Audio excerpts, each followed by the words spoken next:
Moikka! Mun nimi on Mikko Hentunen ja mä esiinnyn troubadourina ja kitaristina ympäri Suomea.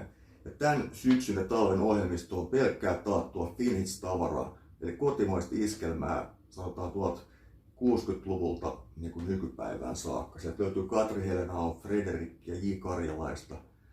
Ja esimerkiksi vaikkapa katson maalaismaisemaa ja ymmärrän, kuinka onnellinen voikaan olla hän. Hän sai minut uskomaan hän, sai minut toivomaan hän. Ja vielä enemmän katson nautiota hiekkarantaa, ajatukseni mun kauas kantaa.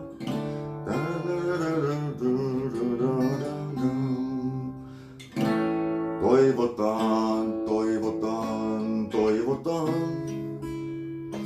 että joskus luomme toisenlaisen maan.